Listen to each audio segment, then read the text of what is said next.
Okay, hello teachers. Welcome back to, this is week 10 of our Classroom Management by Design series for primary teachers. We are so grateful that you are here, and we're going to touch on another critical cornerstone to classroom management success for the upcoming school year. If you don't know me, I am Lauren Sabigan. I am actually a master teacher through the state of Ohio with 20 years of experience. I've seen firsthand how powerful goal setting can be and incorporating student choices into our classrooms to create just that dynamic culture that we are all craving to do within our four walls. When students are given the opportunity to set their own goals and make their own choices in their learning, they become far more engaged, motivated, and responsible for their learning. Okay, so in this segment, we are going to look at strategies for facilitating goal setting, hopefully pretty easily with you and your students. So incorporating goal setting strategies, incorporating student choices, and of course, planning choice-based learning educational experiences. So we're going to cover all of those three things right here this week in this post. My hope is that these strategies will help you to create a classroom environment where your students are thriving and they want to show up at your classroom door every day. You have those eager beaver learners, because when you have that culture happening in your classroom and you create that environment, the magic just starts to happen. If you don't know my background, I have the chunk of my years spent in primary classroom, became so strong in classroom management, they asked me to become assistant principal, so I did that for a few years, and that's when I fell in love helping teachers master classroom management. So that is what I do with my website, lessonplantoolbox.com. I help primary teachers master classroom management. But today, let's get back on track. We're going to talk about goal setting. So goal setting is just a critical skill that helps students develop a sense and purpose in direction, okay, within their learning. When students set goals and they work towards their own goals, this is when they become more invested in their learning and they take ownership of their progress. You see it a lot in sports too. Goal setting, it also is teaching your students important skills such as planning, perseverance, and self-assessment. And yes, this can even happen in kindergarten and preschool, right? It might be on a simpler scale, but we need them to master letter recognition, sound recognition, numbers, counting strategies. So you can set goals with them too. So let's just look at some strategies that you can use for effective goal setting. And the first one we're going to talk about is introducing the whole concept of goals, right? You want to explain to your students what goals are and why they are important. When you do this though, your language needs to be pretty simplistic for their grade level and give them some examples, right? That would be age appropriate. You know, tying shoes, that might be a goal some of your students have and want to work towards. And of course, there's always those academic goals, right? So give them some examples. Then you want to discuss the different types of goals. So we can have short-term goals and we can have long-term goals. Once we talk about those and then you want to talk about how can they both be applied to academic and personal growth, right? Tying the shoes it could be a big goal, especially if they're in second grade and they don't know how to tie shoes. That was when I was in the classroom, that was always a goal I had for all my second graders. And I had a shoe that they literally would practice on, some kind of toy shoe. So let's talk about SMART goals. S is for specific. Encourage your students to set specific goals that they clearly define what they want to achieve. The M in a SMART goal is measurable. Ensure that the goals are measurable so students can track their progress. And this is for either academic or personal growth. You want to follow this SMART format. Then we want to make sure it's achievable. Help your students set those realistic goals that are within their reach, okay? Yes, they can have big goals, but we want to make sure that they can make progress towards this goal every single week. The R in SMART is relevant. Guide your students to choose goals that are meaningful and relevant to their interests and their needs. The T in our SMART goal is, of course, going to be the time aspect. So set a time frame for achieving the goals to create that sense of urgency and focus and keep them on track for making the progress that we want to see. The next thing you want to do as far as creating these goals is have goal setting sessions. So what does this look like? You will schedule regular goal setting sessions, class meetings, right? Where your students are going to be given time to simply reflect on their progress. They might, during the session, create new goals. Maybe they achieved one, now let's create a new one. What's our next step? You might have to adjust the existing goals, and that's okay. You can do this whole class, or you might want to do one-on-one conferences. I would suggest doing this at least once a quarter, where you're holding those individual conferences with your students to discuss their goals, give them some feedback, and offer some support. Maybe give them the guidance with the tweaking if they need. Visual goal trackers are very helpful for students when creating their goals, right?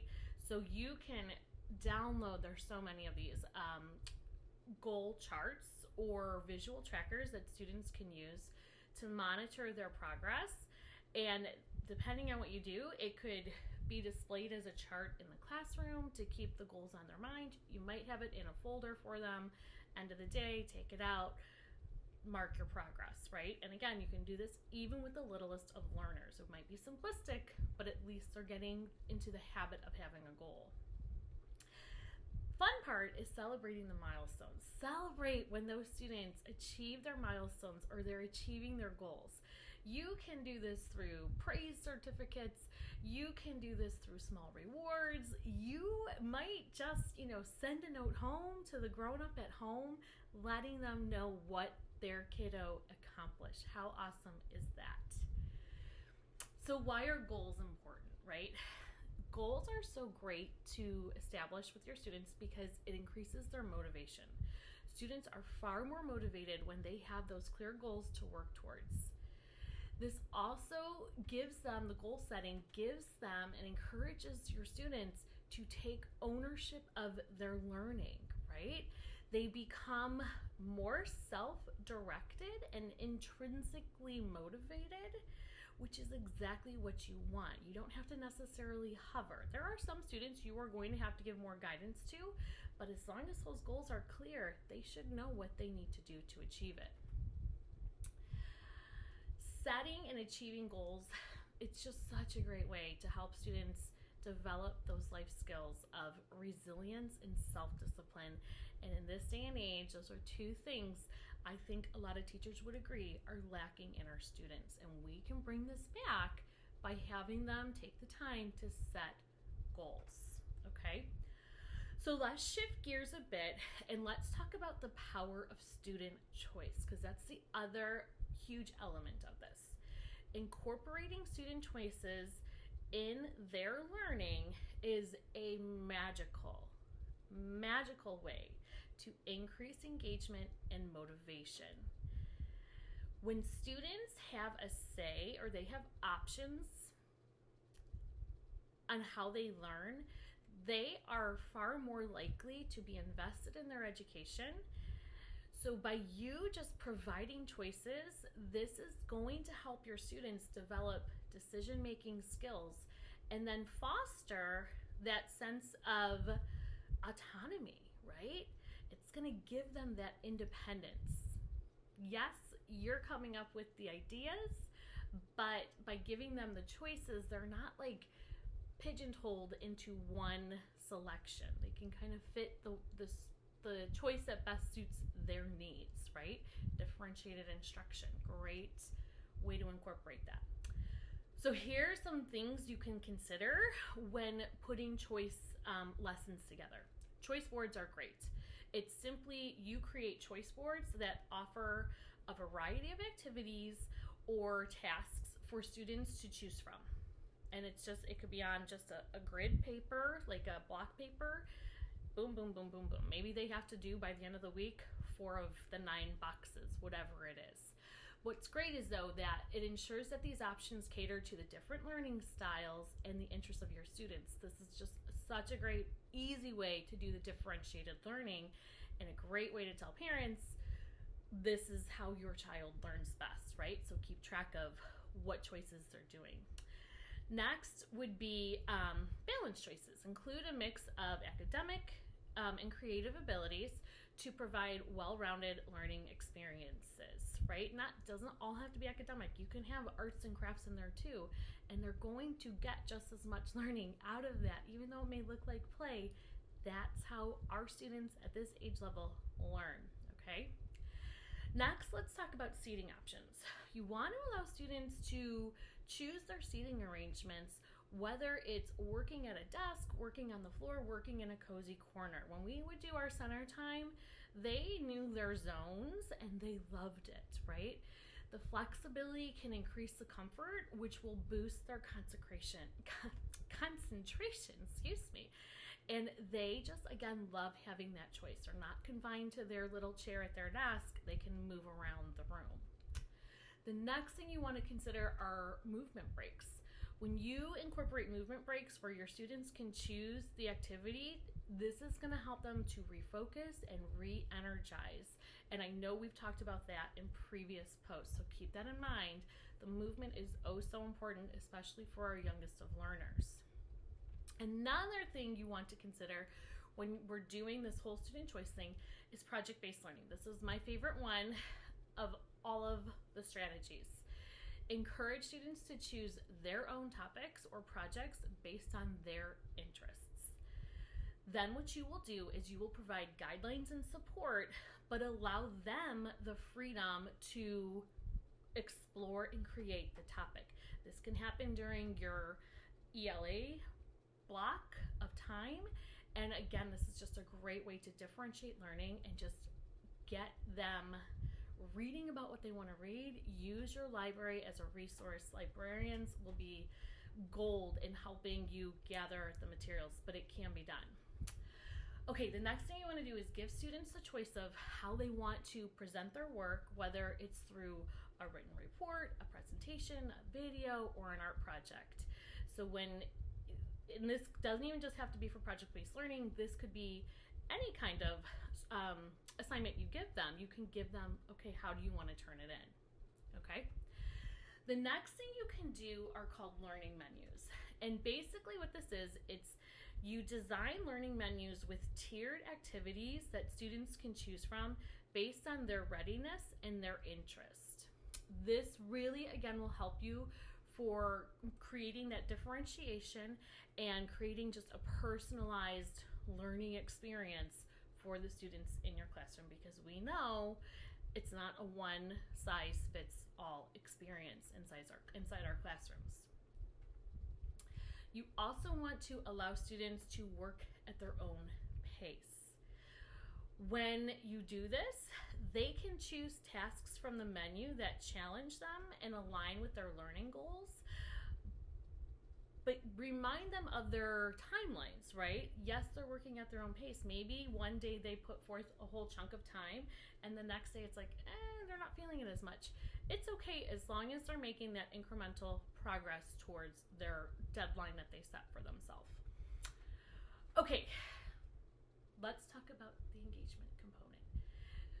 You probably already know this, but students are far more engaged and enthusiastic about their learning when they have a say in their education. Providing choice fosters an autonomy within your students and an independence within your students, which are just both skills that are so important for their personal growth. We want to instill this in them now because they will carry this with them well into adulthood. Making choices is also so helpful with helping students develop critical thinking and decision-making skills. Something as simple as giving them a task menu to choose from or a learning board to choose tasks from. They have to decide the user intrinsic evaluation and decide, you know what, these are the things I'm good at. This one might challenge me. And have them pick one that challenges them. It's okay to do that. Okay, let's shift gears. We're going to talk about the role of choice-based activities. Choice-based learning activities, of course, empower your students to take control of their learning experiences. That's what this whole segment is about. These activities are not only going to increase student engagement, but it's also going to promote the creativity side of them, the problem-solving skills that they need for their futures. These are all happening by giving them these choices. You as a teacher, when you plan choice-based learning activities, you can cater to those diverse needs and interests of your students. You are tapping into so many zones. It's truly magical. The best part is, while you're doing this, because your students are engaged, you are creating a very well-maintained, well-managed classroom management success. Right now, I'm going to give you steps to planning choice-based learning activities, okay? Again, you might want to read through this. It might be kind of tricky, but if you're listening to this, take notes on it. Step 1, identify learning objectives. Start by identifying the learning objectives you want your students to achieve. You want to ensure that these objectives are clear, that these objectives align with your curriculum, and that they are attainable, okay? Once you do that, involve your students in the process. You're probably wondering, well, how do I do that? Ask them simply about what their interests are and what would they like to learn about. Does it take time? Yes, but I'm telling you, have a roster with their names and just jot down what they like to read about, talk about, watch on TV. Go to the library, get the books, or give the list to your librarian, let them pull the books for you, come back, pick them up, take them to school, and get started, okay? The next thing you want to do is you want to design a variety of tasks or activities that align with the learning objectives. This was always my zone of genius. It came very naturally to me, and I'm telling you, once I really got into this, my student engagement, boom, went like that. Students wanted to be in my classroom, okay? You want to ensure that the tasks cater to the different learning styles and abilities to create that differentiation element. Incorporate student interests into the activities to make them more relevant and engaging, and again, you're going to get that buy-in from them. When you're excited about that and you're bringing that level of excitement to your classroom, they pick up that energy. And when you say, okay, it's ELA time, they're gonna know, yes, now we get to work on our level of interest, whatever it is. Next thing you want to consider is using choice boards to present different activities. Organize the tasks into categories such as reading, writing, research, creative expression, and then of course you would also want to have a hands-on activity. Those are just suggestions, but that's what I used, and they worked really, really well for my students. Then you can also develop learning menus with those tiered activities that students can choose from. The tasks on the learning menus are going to vary in complexity and in depth based on the needs of your students. You may have to encourage some students to push themselves because they can do the more challenging tasks, and that's okay. That's part of the process. And then they get so proud of themselves when they complete those challenging tasks. Okay, next thing we want to do is provide clear instructions. We want to give the clear instructions, the clear guidelines for each activity. This is going to ensure that our students understand the expectations and they understand how to complete the tasks. And a great strategy, if you did not see my Instagram post on this, it's having them say the directions out loud to you. Have them repeat it back to you. Okay. For assessing this, because you're probably thinking, how am I going to assess this if they're all doing different things?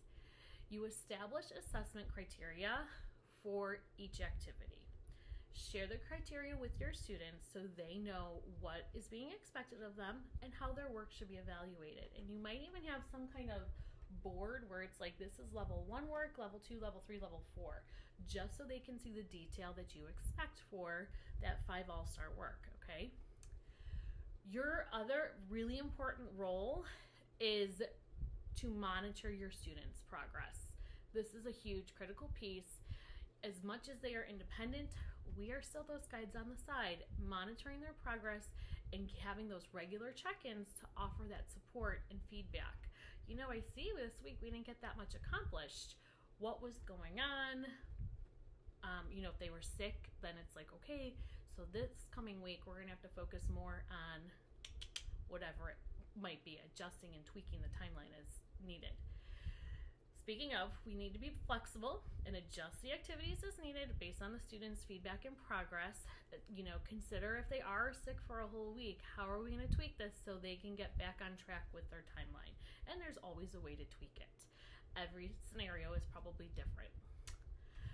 Okay, so here are some ideas to consider for choice-based learning. Reading and writing choice board. You could do book reviews where they choose a book from the class library and they write a review about it. Hopefully if it's in your library, you've read it, because you would be amazed at how some not so great books can get into classrooms. For creative writing, they can write a short story or a poem based on a given prompt. A research report is another idea where they research a topic of interest and then create a report based around that, and they can decide how they present the report. It could be digital, could be audio, could be video, could be handwritten, could be a poster board. Let them have that choice in how they present the material, as long as they can truly talk about it. In the science and math learning menu, you might have a hands-on experiment where they conduct an experiment and document the results. Of course, keep it simple, where they can do it pretty much without your help. They can just follow pictures and watch you model it and understand how to do the skill. Math puzzles are another great resource. They solve a series of math puzzles and explain the strategies used. That's another great resource. Project presentations, right? Create a presentation on a science or math topic of choice, and again, they would get to choose how they want to present that project. The third idea would be the art and creative expression. We don't want to leave this one behind. An art project. Let your students create an art project using the materials of your choice that you provide for them, and let them do the creating. You'd be amazed at what they can come up with. As far as the music goes, let them try to compose a piece of music or create a dance routine. You can have different recyclables there and let them create instruments and songs around that. I mean, there's so many different ways you could do this. For your drama students, allow them to write or perform a short play or a skit. Maybe do like a 15-second commercial where they have to sell something. See what they want to tap into, but those are just ideas. If you're stuck with what this would look like in the classroom, getting your brain working towards incorporating the goal setting in your classroom. Okay, so again, student choice in the primary classroom is just such a powerful way to achieve classroom management success. By facilitating goal setting with your students, you are incorporating student choices in learning, which they value as learners of your classroom. They don't really like being told boom, boom, boom, boom, boom. Giving them, and this could just be a chunk of the day, they're going to look forward to this part of the day. Planning choice-based learning activities, and then creating and engaging empowering lessons behind it.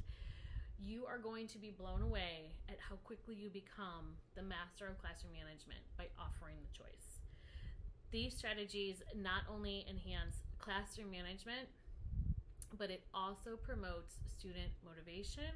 It promotes student independence in their work, the autonomy piece, and it promotes personal growth, which they will carry with them for years to come. We want to embrace these techniques and then just watch your classroom transform into a place where your students are just so eager to learn and take responsibility for their education. And when you can get to that level, that is truly where the magic starts to happen. Parents get on board with whatever you need from them. Your administrators get on board to supporting you in however they can, because they know you know what you're doing in that classroom.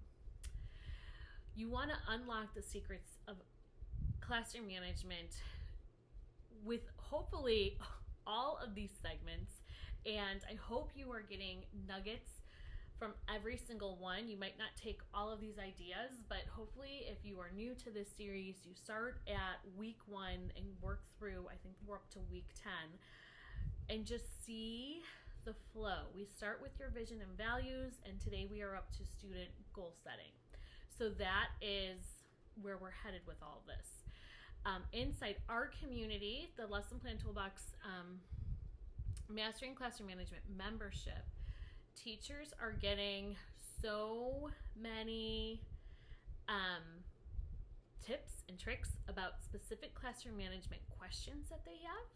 And we are also incorporating mind-body connections with classroom management, and they have been loving that component.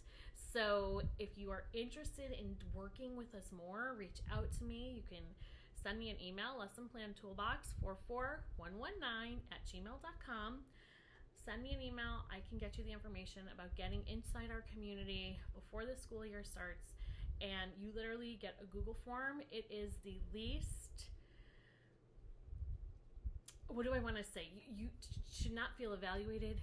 I'm hoping we come from this place of support. We are not evaluating you. We are not critical of you.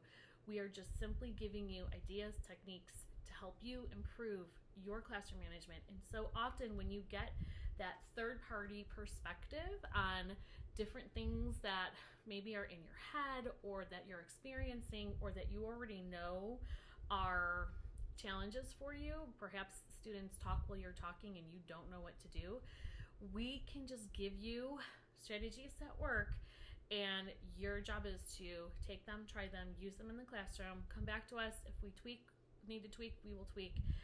But it's all done through computer or through a Google form, and then we make these videos for you, send you the video, give you whatever resources you need to go along with it, and it's done. You don't have to Google anything. You just boom on a Google form.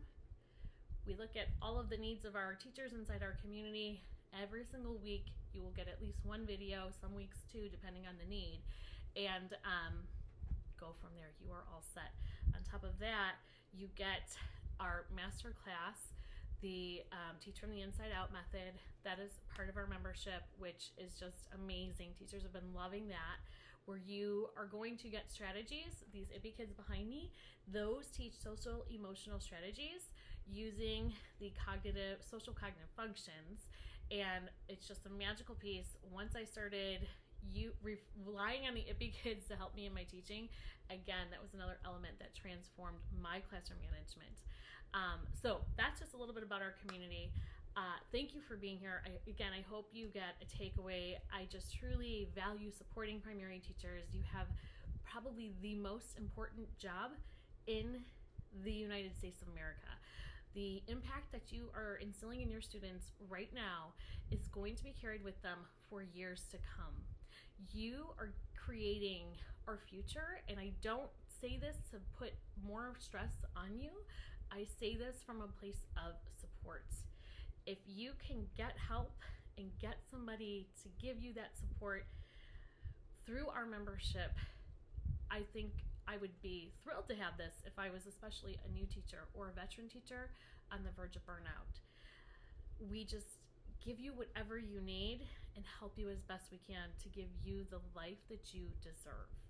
We kept the membership super affordable, And, we're looking to get schools into more and more schools so that way teachers aren't paying out of pocket for this, but it is super affordable. If you did have to pay out of pocket, you could do this. And literally, it's like finding funds versus having your sanity, right? We want you to do both. So we kept it affordable so you could do both. But talk to your principal. You'd be surprised at the funds that are available at schools. They may not have heard about our website yet, but if you bring this to them, tell them this is something you would like, or maybe even to your PTO, your PTA, hey, you know what? I could really use this extra layer of support with classroom management. I'm loving the strategies that I'm learning, and I want to keep growing and learning more classroom management strategies, especially with the mind-body connection. Take it, run with it, see what they say. My brother always says, the answer is always no until you ask. So ask. You might be surprised. Okay, that's all we're going to say for this week. I'm Lauren Spigen, the founder of Lesson Plan Toolbox. Thank you so much for being here, and come back for next week's edition of Classroom Management by Design for the Primary Teacher.